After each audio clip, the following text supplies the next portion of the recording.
Let's do the astrology for November 3rd, 2024. You might notice there's a level of anger building up. We get to blame the Mars opposition Pluto for this feeling that we have had enough of the hate. Timing for all this could not be better because we have reached a point of no return. We want a world where we can find safety, acceptance, and trust. Just know that from this point on, there will be those that want to do retaliations and confrontations. The struggle for power is very real, and we need to be aware of those that will follow the worst sides of their nature and do things that are unconscionable. Some people still believe that being a bully gives you power.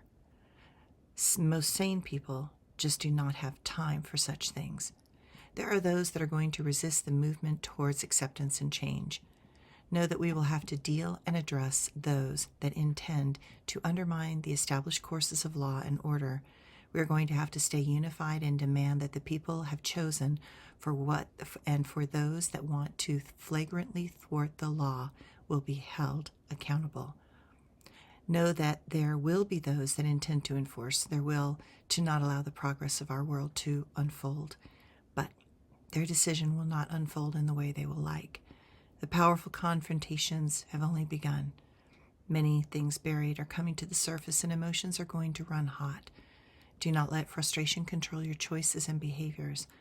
One would think that the most positive side of the Venus and Jupiter opposition would reign supreme, but I fear the potential for things to explode and the fire of these two hot planets to only add to the tension.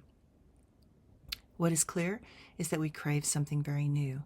There will be those that try to use this energy to fan the flames of discontent and hate. They will demand that their expectations are true even in the face of the opposite. Some will overstate their value and pretend they know the only way.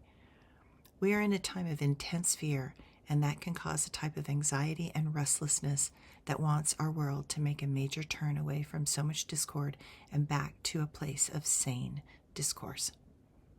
At this time, we need to be very careful with our money and expectations that we seem to feel that we have the right to demand. We are in a powerful healing process, but one that requires us to use great heat to burn out the infection that seemed intent on killing democracy. With Venus in a trine to Chiron, we are learning that all the complicated struggles we've been going through are finally becoming an opportunity to make us better and stronger through finally understanding the risks and learning to come together. To have civility, we have to learn to embrace the beauty in being imperfect humans. We are learning and finally placing a high value on authenticity over pretense and arrogance, and more fire is on the way. Mars goes into Leo this evening, and I wish for all of us that we reclaim our pride in our country, love for each other, and we embrace our systems of government. While not perfect, requires all of us to participate in an honorable way to be effective. Just know that the passions inside each person are very strong, and we have to find a way to channel those energies constructively rather than destructively.